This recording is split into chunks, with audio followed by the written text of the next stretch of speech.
नमस्कार, जिले भर की ताज़ा खबरें लेकर हम हाजिर हैं सिटी बुलेटिन में। मैं हूं शिवेंद्र शुक्ला। एक बार फिर से स्वास्थ्य व्यवस्था की पोल खुली है और 108 एम्बुलेंस में ही महिला का प्रसव कराया गया। हालांकि जच्चा बच्चा दोनों सुरक्षित हैं। इसके अलावा 500 रुपए के नोट विद्युत विभाग में भी बंद हो गए हैं। गुरुवार को यहां पर पैसे जमा करने वालों की काफी भीड़ देखी गई। और भी खबरें हैं, लेकिन सबसे पहले देखते हैं आज की सुर्खियां। सिटी हेडलाइंस के प्रायोजक हैं पेप्टिक टाउन, नौगांव रोड पर स्थित बुंदेलखंड की सबसे विकसित टाउनशिप। जिंदगी को कहिए good morning. Shilling public school, संभाग का पहला हाईटेक स्कूल, इस सत्र से लाया है इंग्लिश मेंटोर की सुविधा। सरस्वती महाविद्यालय, छतरपुर का नंबर 1 सर्व सुविधा युक्त महाविद्यालय, चौबे कॉलोनी, छतरपुर।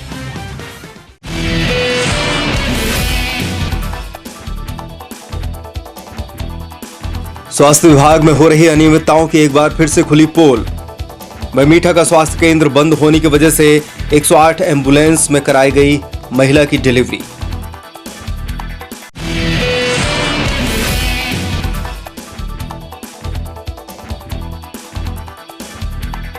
गुरुवार को 500 के नोट जमा होने के आखिरी दिन विद्युत विभाग में बिल जमा करने वालों की लगी रही भारी भीड़।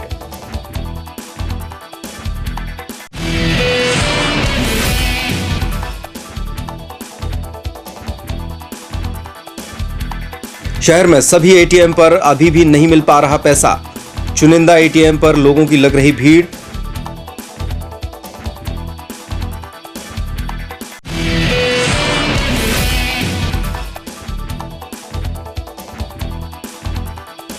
टावर की सिक्योरिटी और देखरेख का काम प्राइवेट कंपनी को सौंपने के विरोध में बीएसएनएल कर्मियों ने की देशव्यापी हड़ताल।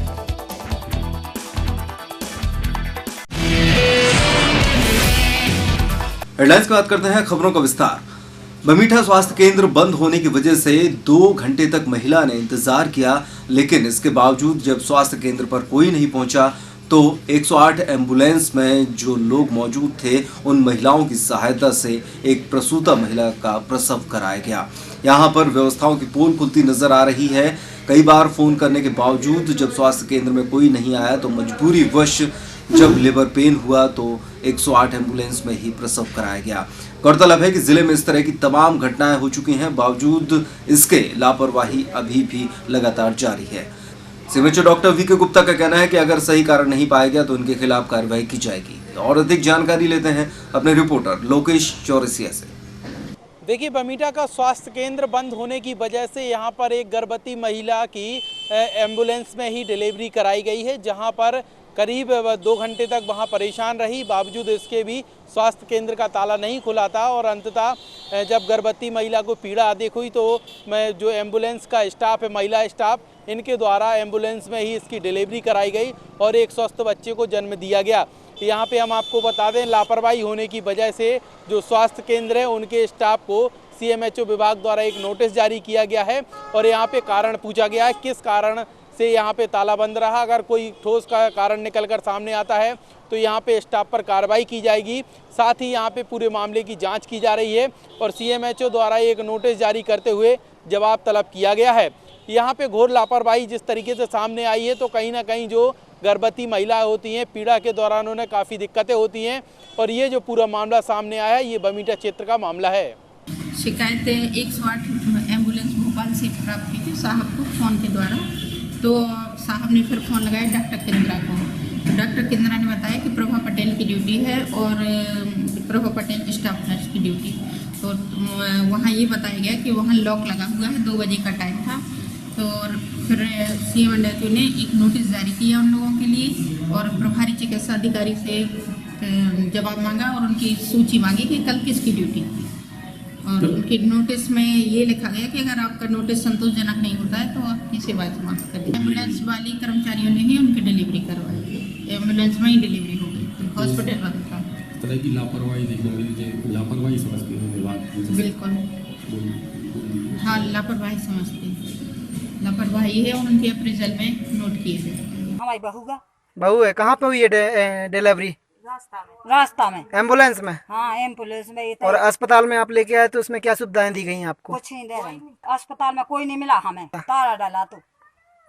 विद्युत विभाग में गुरुवार को लोगों की काफी भीड़ देखी गई। दरअसल गुरुवार का दिन 500 रुपए के नोट जमा करने का आखिरी दिन था। यही वजह है कि लोग अभी भी अपने पुराने नोट चलाने के चक्कर में और अपने बिल के भुगतान के लिए यहाँ पर लंबी लंबी लाइनों में खड़े रहे। विभाग के अधिकारियों का कहना है कि सभी केंद्रों से मिलाकर लगभग 1 करोड़ रुपए आने का अनुमान है। इसके साथ साथ उन्होंने ये जानकारी भी दी कि जो पैसों की वसूली जो पुरानी है उसमें कुछ कमी आई है।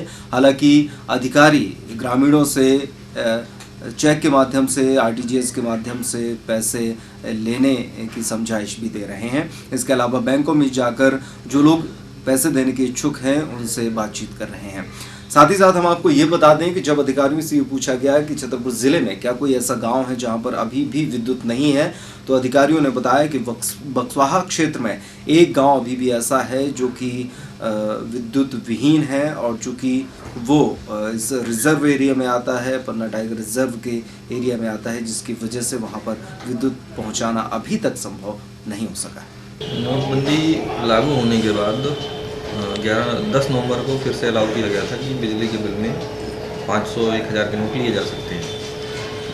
तो चूँकि पहले तो 2 दिन के लिए आया था तो लोगों ने तेज़ी से उसमें रुझान दिखाया और जो बकाया राशि था या उनका करंट का बिजली का बिल था तो उसमें जिनके पास पैसा था उन्हें भुगतान किया है। तो 24 नवंबर के बाद 1000 की करेंसी को बंद कर दिया गया और आज जो है 500 के नोट पे बंदी का आखिरी दिन है। रात को 12 बजे तक काउंटर्स में पैसा लिया जाएगा और फिलहाल तो छतरपुर टाउन में अभी ठीक ठाक भीड़ चल रही है और आज इसलिए भी भीड़ है कि छतरपुर टाउन की आज लास्ट डेट है।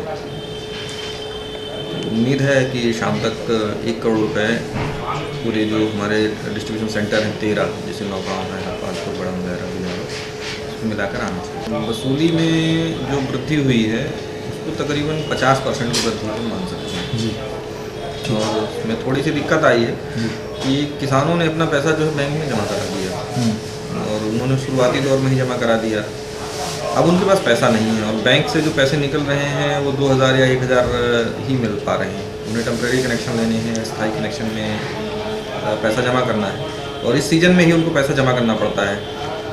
उसमें दिक्कत आ रही है, उनके पास पैसा नहीं है और ऊपर से कंपनी का भी दबाव है कि इसमें इतनी वसूली करनी है, तो उसमें दिक्कत आती है। ऐसे किसानों को राहत दे रहे हैं एमपीवी अभी कि फिलहाल कोई राहत नहीं? उनके लिए मोड तो खोले गए हैं, हम चेक स्वीकार कर रहे हैं, टेम्प्रेरी कनेक्शन में भी आरटीजीएस करवा रहे हैं, बैंक अकाउंट ट्रांसफ़र भी करवाए गए हैं। मतलब इस चीज़ को कि भाई जिनके अकाउंट में पैसा है तो उनके लिए हम किसी न किसी प्रकार से सुविधा प्रदान कर रहे हैं और तकरीबन 100 से 150 के किसान ऐसे हैं जिनने इसका ऐसा फ़ायदा लिया है। लेकिन इसमें से कुछ डिफ़ाल्टर लोग भी हैं जो कि पैसा नहीं देना चाहते हैं तो उन लोगों की कार्रवाई हो रही है। इसमें ऐसा है कि जो छतरपुर ज़िला है, टोटल ज़िला, उसमें सिर्फ एक गांव जो बक्सवाहा में आता है और बक्सवाहा में वो भी जंगल के बीच में है और उसमें टाइगर रिजर्व का प्रोजेक्ट है। तो उस गांव को छोड़कर बाकी पूरे गांव इलेक्ट्रीफाइड है और इसमें जो कुछ मजरे हैं जो कि छोटे छोटे 10-20 घरों में लोगों ने बाद में बस्तियां बना ली हैं तो उनको भी सेकंड फेज़ में कवर किया गया है। उनके लिए थर्ड फेज़ आ रहा है दीनदयाल योजना के नाम से, तो वो भी इलेक्ट्रीफाइड होंगे। इलेक्ट्रिफिकेशन कहीं भी प्रॉब्लम नहीं है। ऐसे कितने गाँव हैं जहाँ बिजली का बिल जमा ना हो पाने के कारण विभाग ने जो है वहाँ से ट्रांसफार्मर्स हटा लिए हैं? ऐसे गांव तो नहीं है लेकिन कृषि क्षेत्र ऐसे हैं कि जहाँ ट्रांसफार्मर जल गए हैं। ट्रांसफार्मर जलने के बाद उसमें 40% पेमेंट और 75% कंज्यूमर्स के पेमेंट वो किए जाते हैं, तो वो भुगतान ना होने के कारण वो ट्रांसफार्मर एलिजिबल नहीं होते हैं। तो एलिजिबिलिटी क्राइटेरिया में ऐसे ट्रांसफार्मर तो हैं। लगभग कितनी संख्या होगी सर? चूँकि ये ट्रांसफार्मर जलते और बदलते रहते हैं तो एग्जैक्ट तो बता पाना मुश्किल होगा, लेकिन फिर भी 12 से 14 गाँव ऐसे हैं जो कि अभी धौरी है ईसानगर के, यहाँ करीब 11 लाख रुपये बकाया है, 2 ट्रांसफार्मर जले हुए हैं, तो एलिजिबिलिटी क्राइटेरिया में नहीं है। भुगतान भी लोगों ने किया है तो बहुत कम भुगतान किया है, तो उसमें एलिजिबिलिटी क्राइटेरिया में नहीं आ रहे हैं। जहां एक और नोटबंदी के बाद अब जो क्रम है, जो नोट बदलने का क्रम है, वह शुरू रहा था। इसके बाद एमपीवी विभाग द्वारा 500 रुपए के नोट स्वीकार किए जा रहे थे, जिसमें यहां पर 15 तारीख को विद्युत विभाग के बाहर लंबी कतारें देखी गईं। हम आपको बता दें कि 8 नवंबर के बाद 1000 और 500 रुपए के नोट बंद हो गए थे। इसके बाद पूरे देश में जहां पर एक और नोट बदलने का क्रम शुरू हो गया था। बैंकों द्वारा भी नोट जमा किए जा रहे थे। इसके बदले में 2500 से 2000, 4000 रुपए तक दिए जा रहे थे। इसके बाद एमपीवी के द्वारा बिल जमा करने के लिए 500 रुपए एवं 1000 रुपए के नोट स्वीकार किए जा रहे थे। 15 दिसंबर अंतिम तिथि होने की वजह से यहाँ पर अफरा तफरी भीड़ भी देखी गई। यहाँ पर लोगों के द्वारा पैसे जमा भी किए गए। जब इस संबंध में एमपीवी के अधिकारी से बात हुई है तो उनका कहना था कि यहाँ पर जो 15 दिसंबर तक था, यह आखिरी तिथि थी विद्युत विभाग के बिल जमा करने की। यहाँ पर 500 रुपए के नोट स्वीकार भी किए जा रहे थे। उन्होंने कहा है कि लगभग पूरे जिले में करीब 1 करोड़ रुपए 15 दिसंबर तक जमा हुआ। लाइव रिपोर्ट के लिए Subodh Tripathi. Ground zero segment में हम आपको दिखा रहे हैं कि किस तरीके से एटीएम में अभी भी लोगों की काफ़ी भीड़ है। एटीएम पूरे खुल नहीं रहे हैं। पैसों की किल्लत अभी भी लगातार जारी है, जबकि 1 महीने से भी ज़्यादा समय नोटबंदी का गुजर चुका है। लोगों ने अपनी व्यथा भी सुनाई। उनका कहना था कि मात्र 2000 रुपये में कैसे उनका गुजारा चलेगा। 1 महीने तो जैसे तैसे गुजार लिया गया, लेकिन अब गुजारा चलाना काफ़ी मुश्किल है। वहीं कुछ लोग अभी भी ये कह रहे हैं कि चलिए जो व्यवस्थाएं बनाई गई हैं उसी में कुछ किया जाएगा। समस्या जो है कि हम गांव से ना आ पाए, ना जा पाए। 20 दिन बाद तो हम गांव से आ पाए, हमारे पैसे नहीं चल पाए। हमें आने और खेती है, सो हमारी ऐसी डही है बड़ी मुश्किल में खाद मिलो। अभी 3-3, 4-4 दिन के आमदन में जब बैंक में लैंड में लगने आओ पैसा मिले तब खेती हुई है। और पता चलो कि 10,000 चाने 2,000 मिले हैं, आधी खेती हो पाई। सारे यही नोटबंदी में बड़ी दिक्कतें आ रही हैं। शुरू में तो ठीक सुनते रहे कि चलो भैया मोदी जी अच्छा ले आएंगे, अच्छे दिन आ रहे, अच्छे दिन आ रहे। अब अच्छे दिन का क्या मतलब, ये बैठे शाम पैसा भी नहीं है। 5,000 रुपये की ज़रूरत है, 2,000 रुपये में हर जिम्मेदारियाँ हैं बहुत सी। हर घर में हर डेली सब्जी चाहिए, हर चीज़ चाहिए, साबुन सोडा सब तो लगता है यार घर में, क्या नहीं लगता। बच्चों के लिए भी चाहिए। बड़ी दिक्कतें आ रही हैं और क्या करें, सब लोग परेशान, तो अपन भी साथ में परेशान हैं। नोटबंदी से इतना प्रभाव पड़ा है कि हमें सख्त ज़रूरत नोटों की है। हमारे नोट जब से नोटबंदी रही, जब से हमारे 24,000 रुपये आज तक नहीं निकल पाएगा। घर परिवार में परेशानी और घर वाले में परेशानी है। अस्पताल और इतनी हमारी कमाई है कि छोटी सी कमाई वाले धंधे वाले हैं, इसलिए परेशान रहते हैं। इसमें कोई ज़्यादा दिक्कत नहीं हुई है, लेकिन हाँ दिक्कत तो है ही है। क्या जी, जैसे कि 2000 का नोट है, मार्केट में लेकर जाओ फुटकर नहीं मिलता है। और 500 के नोट नहीं चल रहे हैं, अभी नई करेंसी नहीं आई है। इस वजह से ज़्यादा मार्केट में प्रभावित है। हमें तो कोई ज़्यादा समस्या नहीं है, इसलिए कि रोज़ के खाने कमाने वाले हैं। परिवार में यही दिक्कत है कि खर्च है 10,000 रुपये का, मिल रहे हैं 2,000 और 4,000 रुपये। दूध वाले का पैसा देना, गैस की सिलेंडर देना है। 2,000 में क्या होता है, कम से कम 10,000 रुपया, 15,000 रुपया जब मिलता है तभी तो पूरा हो पाता है। शहर के हायर सेकेंडरी स्कूल क्रमांक 2 में राष्ट्रीय माध्यमिक शिक्षा अभियान के तहत चमत्कारों की वैज्ञानिक व्याख्या का कार्यक्रम आयोजित किया गया था। इस कार्यक्रम के माध्यम से लगभग 125 शिक्षकों को इस बात की जानकारी दी गई कि किस तरीके से गांव में लोग अभी भी अंधविश्वास और चमत्कारों के चक्कर में आकर अपना पैसा और समय बर्बाद करते हैं। उन्होंने बताया कि किस तरीके से इस तरीके ठगी करने वाले लोग गांव में पहुंचते हैं और तमाम चमत्कार दिखाते हैं, जो पूरी तरीके से वैज्ञानिक पद्धति है और वो एक सामान्य आदमी भी थोड़ा सा सीख कर सकता है। शिक्षकों को इसकी ट्रेनिंग इसलिए दी गई कि वे गांव में जाकर लोगों को इस संबंध में जागरूक करें। हमारे भारत सरकार की ओर से जो गांव में कुरीतियाँ फैली हुई हैं या अंधविश्वास फैले हुए हैं, उनको दूर करने के लिए ये कार्यक्रम सरकार की तरफ से पूरे मध्य प्रदेश में आयोजित किया गया है। इसके तहत जो हमारे जादू टोना या इस तरीके की गतिविधियाँ गांव में हमारे जादूगर या जादू टोना या कुरीतियाँ जो दिखाई जाती हैं, उनका तोड़ बतलाया जा रहा है कि किस तरीके से विज्ञान का रसायनों का प्रयोग करके और जादू दिखाया जाता है।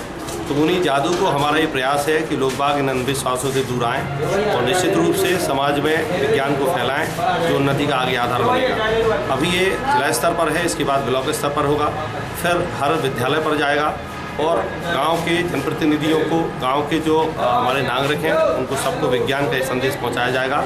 हमने पूरे 190 जो हमारे हायर सेकेंडरी हाई स्कूल हैं उनको हमने मैसेज किया था, जिसमें अभी तक 112 लोग हमारे यहाँ उपस्थित हैं। जो नहीं आए हैं उनके प्रति हम आज शाम को देख करके जो उचित कार्रवाई करेंगे। चंदवारे की रहने वाली एक 23 वर्षीय महिला की आग से जलकर मौत हो गई है। परिजनों ने ससुराल पक्ष पर और विशेषतः सास पर उसे जलाकर मारने का आरोप लगाया है।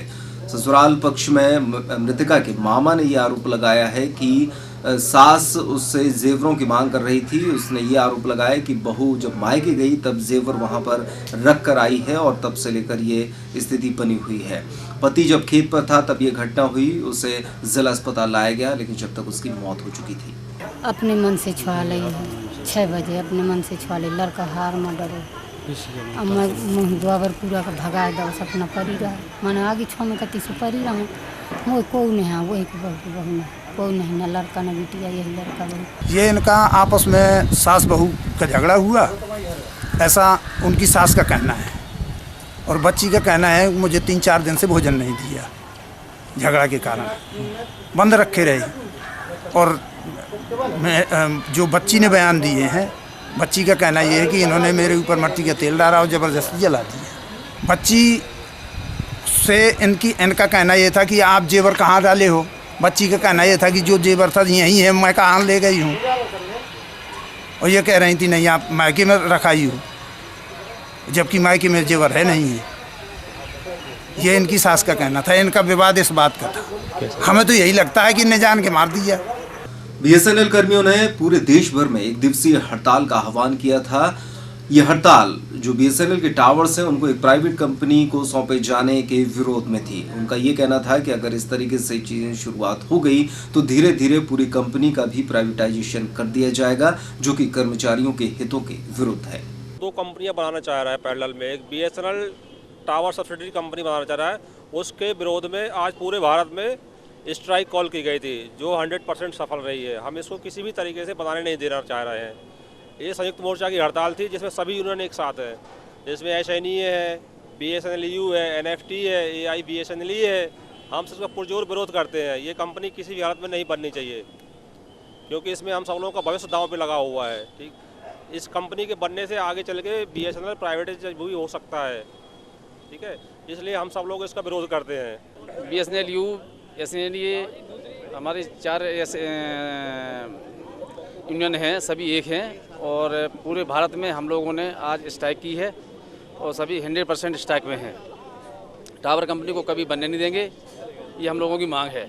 खेलो इंडिया अभियान के तहत जिला स्तरीय खेल प्रतियोगिता का आयोजन किया गया था। युवा कल्याण विभाग की ओर से आयोजित इस प्रतियोगिता में बड़ी संख्या में 14 वर्षीय और उससे नीचे तथा अंडर 17 के खिलाड़ियों द्वारा भाग लिया गया था, जिसमें खो खो, बैडमिंटन, वॉलीबॉल और एथलेटिक्स जैसी प्रतियोगिताएं थीं। ये भारत सरकार की जो नवीन योजना है खेलो इंडिया, इसमें खिलाड़ियों को प्रोत्साहन करने के लिए आयोजन हो रहा है। और आज यहाँ पर जिला स्तरीय प्रतियोगिता का आयोजन है। इसमें समस्त विकास खंडों से बालिका वर्ग में लगभग 150 बालिका खिलाड़ी अपना प्रतिभागिता दे रही हैं। और आज यहाँ पर कबड्डी, वॉलीबॉल, एथलेटिक्स, जूडो खेलों की प्रतियोगिता यहाँ पर आयोजित की गई है, जो अंडर 14 और अंडर 17 आयु वर्ग में है। इसमें जो विजेता स्थान प्राप्त करेंगे खिलाड़ी, वो सागर में आयोजित होने वाली संभाग स्तरीय प्रतियोगिता में भाग लेंगे। हम लोग यहाँ पर खेलो इंडिया जिला स्तरीय प्रतियोगिता में खेलने आए हैं। यहाँ हमको खेलने में बहुत अच्छा लगा और हम लोग आगे तक भी खेलेंगे। मध्य प्रदेश पिछड़ा वर्ग तथा अल्पसंख्यक वित्त विभाग के उपाध्यक्ष राज्य मंत्री दर्जा प्राप्त एसके मुद्दीन छतरपुर आए। यहाँ पर ललौनी तिगड्डे पर अल्पसंख्यक मोर्चा के अध्यक्ष जावेद अख्तर द्वारा उनका गर्मजोशी से स्वागत किया गया। सर्किट हाउस में आयोजित एक समीक्षा बैठक में उन्होंने जानकारी देते हुए बताया कि जिले में सरकार द्वारा जो विभिन्न योजनाएं चल रही हैं उनकी समीक्षा की जा रही है। इसके अलावा छात्रावासों का भी निरीक्षण किया जाएगा। देखिए, विभाग की ये समीक्षा बैठक है। मुख्यमंत्री स्वरोजगार योजना के अंतर्गत जितनी भी योजनाएं चल रही हैं उनका कितना क्रियान्वयन हुआ है या आगे होने वाला है, इसकी ये समीक्षा बैठक है। तो अभी मैं दोपहर में दमोह में था, और अभी शाम को यहाँ छतरपुर आया हूँ, तो ये पता करना है कि कितने हितग्राहियों के लोन वगैरह सैंक्शन हो गए हैं, कितने बैंक पहुँच गए हैं, कितने में सब्सिडी पहुँच गई है, कितनों में बाकी है, ये पूरी जानकारी ली जाएगी। फिर एक मुश्त समझौता योजना जिसके अंतर्गत जिन्होंने पहले लोन लिया और चुका नहीं पाए और ब्याज दर ब्याज चक्रवर्ती ब्याज काफ़ी बढ़ गया, तो एक बड़ी अच्छी योजना है एक मुश्त समझौता योजना। इसमें सिर्फ मूल जमा करने के लिए कहा जा रहा है और ब्याज सब माफ़ किया जा रहा है। तो इसकी समीक्षा करेंगे कि कितने जिन्होंने पहले लोन लिया है वो कितने अभी ट्रेस हुए हैं, वो आ रहे हैं, कितना जमा हुआ है। दमोह में कार्यक्रम करते हुए आज हमारे अल्पसंख्यक पिछड़ा वर्ग वित्त विकास निगम के उपाध्यक्ष एसकीमुद्दीन साहब छतरपुर तहसील का हैं, जिनको राज्यमंत्री का दर्जा प्राप्त है। आज हमारे अल्पसंख्यक मोर्चा के कार्यकर्ताओं ने उनका दलवानी तेगार ऑफिस स्वागत किया और उनके साथ काफिले के साथ यहाँ छतरपुर तक आए। उसके बाद सब कार्यकर्ताओं से मुद्दीन साहब ने मुलाकात की और सबके हालचाल जाने और आगे कार्यकर्ताओं को सहायता करते हुए उनसे आगे लगातार मेहनत के साथ काम करने के लिए कहा है। 7 दिनों तक चले अंतर्राष्ट्रीय खजुराहो फिल्म फेस्टिवल का धूमधाम से 14 तारीख को समापन हो गया। समापन अवसर पर FTII के अध्यक्ष गजेंद्र सिंह चौहान और प्रसिद्ध फिल्म निर्माता बोनी कपूर भी उपस्थित रहे, उन्हें मंच से सम्मानित किया गया। इसके अलावा तमाम मंचीय प्रस्तुतियां भी इस रंगारंग मंच पर हुई। सांझ सवेरे नैनों में बसियां जैसे नैनो ये तेरे, नैनों में बसियां जैसे नैन ये तेरे, तेरी मस्त मस्त बोलियां मेरे दिल चले गए चैन, तेरे दिल चली गई चैन, तेरी मस्त मस्त बोलियां।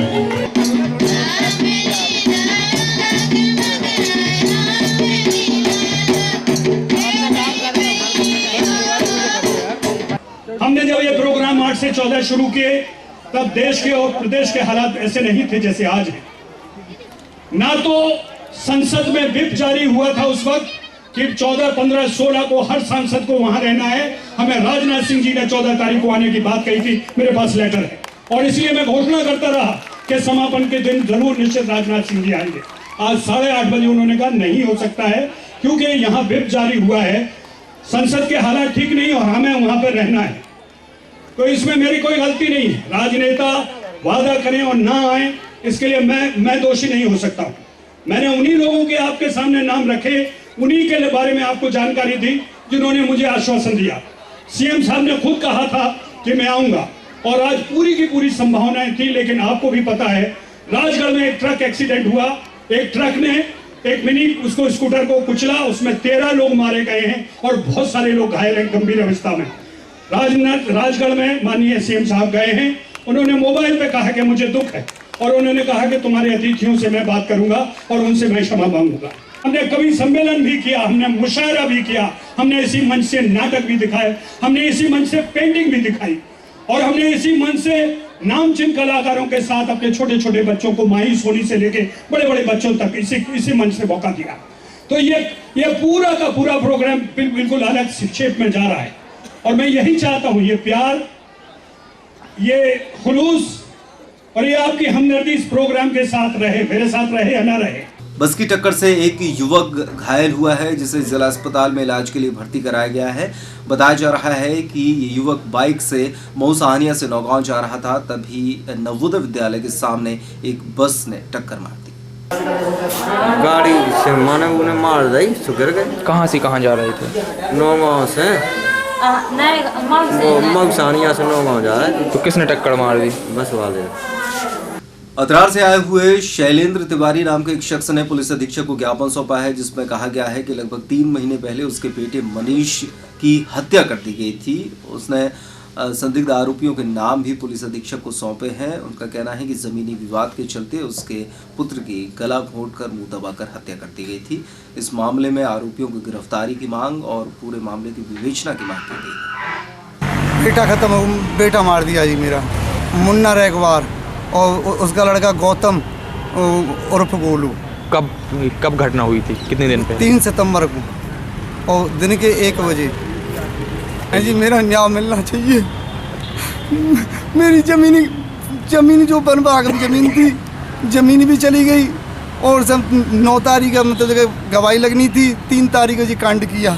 मैं सब बर्बाद हो गया। 4 बेटी है मेरे पास कुछ नहीं है, मैं बहुत बर्बाद। आयुष अधिकारी डॉक्टर आरसी त्रिपाठी का विदाई समारोह आयोजित किया गया। वे अपनी सेवा से सेवानिवृत्त हुए। इसके लिए एक निजी होटल में विदाई समारोह आयोजित किया गया, जिसमें उन्हें भावभीनी विदाई दी गई। आज doctor Tripathi ji, doctor RC Tripathi ji हम लोगों के बीच से जा रहे हैं। उनको हम लोग बड़े बेमन से, नम आँखों से उनको विदाई दे रहे हैं और उनको हार्दिक शुभकामनाएं दे रहे हैं। वो दीर्घायु हों, स्वस्थ रहें और हम सबके बीच तो वैसे वो रहेंगे ही। समय समय पर हम लोग उनका सानिध्य पाते रहेंगे और उन्हें बुलाते रहेंगे। या हम लोगों को कभी भी कोई परेशानी आई तो हम लोग उनके पास जाके उसका निराकरण उनसे पूछेंगे, उनसे मार्गदर्शन लेंगे। नगर पालिका और टास्क फोर्स समिति द्वारा रोजाना सफाई अभियान चलाया जा रहा है। इस सफाई अभियान के तहत वार्ड के लोगों को जागरूक भी किया जा रहा है। सफाई अभियान में 25 नंबर वार्ड की सफाई गुरुवार को की गई और लोगों को इसमें जोड़ा गया। यहाँ के वार्ड वासियों ने भी कहा कि एक नगर पालिका द्वारा एक अच्छी पहल की जा रही है। आज नगर पालिका परिषद द्वारा आज जो हमारा 15 तारीख तक का जो हमने गवर्नमेंट को एक शेड्यूल भेजा था 1 महीने का, प्रतिदिन हमें एक कोई ऐसे एरिया में सफाई करेंगे जो चारों तरफ समाज से जुड़ा हुआ हो और बड़ा फैलाव वाला क्षेत्र हो, जिसमें हमें उस एरिया की जनता को भी हम अध्यात्म दे सकें कि आपको स्वच्छता रहना है, स्वच्छता के लिए कार्य करना है, आपको कैसे स्वच्छ अपने मोहल्ले को बना के रखना है। और जैसा कि आज आपने देखा भी होगा कि यहाँ के बढ़ चढ़ के लोगों ने भी सहयोग किया और यहाँ के जो छोटे छोटे बच्चे थे उनने भी अपने मोहल्ले का ही कचरा गाड़ी तक पहुँचाया। तो ये जो आज मीट मार्केट जो अपने यहाँ का पुराना बहुत नगर पालिका का संस्था है और वो उस एरिया का पूरा कचरा बनने और बाकी ये 25 नंबर वार्ड का जो कलेक्शन था प्लॉटों को ये खाली करवाया। नगर पालिका द्वारा जो अभियान चलाया जा रहा है बहुत अच्छी बात है। इसमें हम भी चाहते हैं कि पूरे शहर की सफाई रहे। हम लोग सहयोग करेंगे अपने वार्ड की सफाई के लिए और हमारे यहाँ के छोटे छोटे बच्चों ने भी अभी कचरा उठा के ट्राली में डाला है। हम लोग ये चाहेंगे कि यहाँ हमेशा सफाई रहे और हम लोग पूरा सहयोग करेंगे नगर पालिका टीम का। आज के बुलेटिन में बस इतना ही। चलते चलते एक बार फिर से नजर डालते हैं आज की सुर्खियों पर।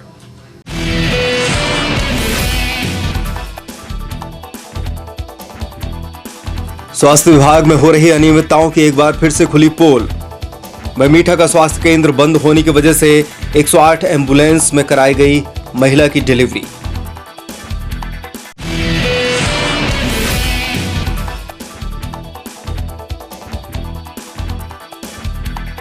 गुरुवार को 500 के नोट जमा होने के आखिरी दिन विद्युत विभाग में बिल जमा करने वालों की लगी रही भारी भीड़।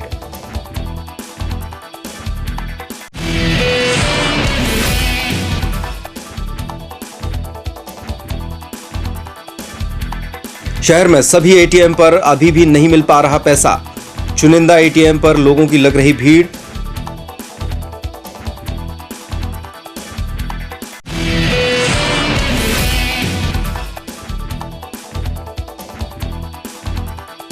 टावर की सिक्योरिटी और देखरेख का काम प्राइवेट कंपनी को सौंपने के विरोध में बीएसएनएल कर्मियों ने की देशव्यापी हड़ताल।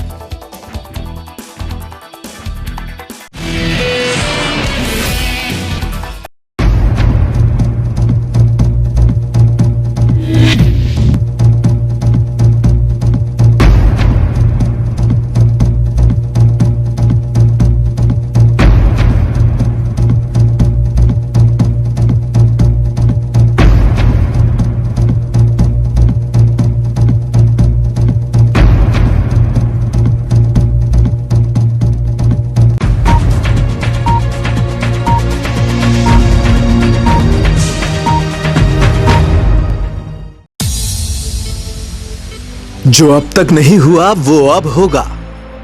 रात की सीढ़ियों से आहिस्ता आहिस्ता उतरेगा चांद, लिपट कर नाचेंगे सितारे और महक उठेंगी हवाएं। स्वेटर पहनकर आएगा तुम पर 17वां साल और विदा हो जाएगा 16वें साल का यादगार सफर।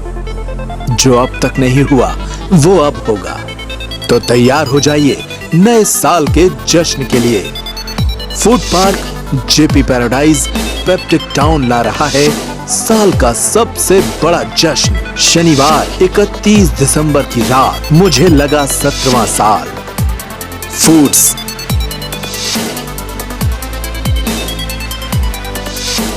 एंटरटेनमेंट,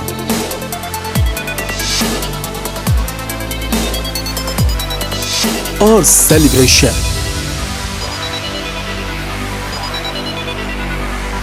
तो अपनों के साथ मनाइए नए साल का जश्न छतरपुर के सबसे बड़े सेलिब्रेशन इवेंट में।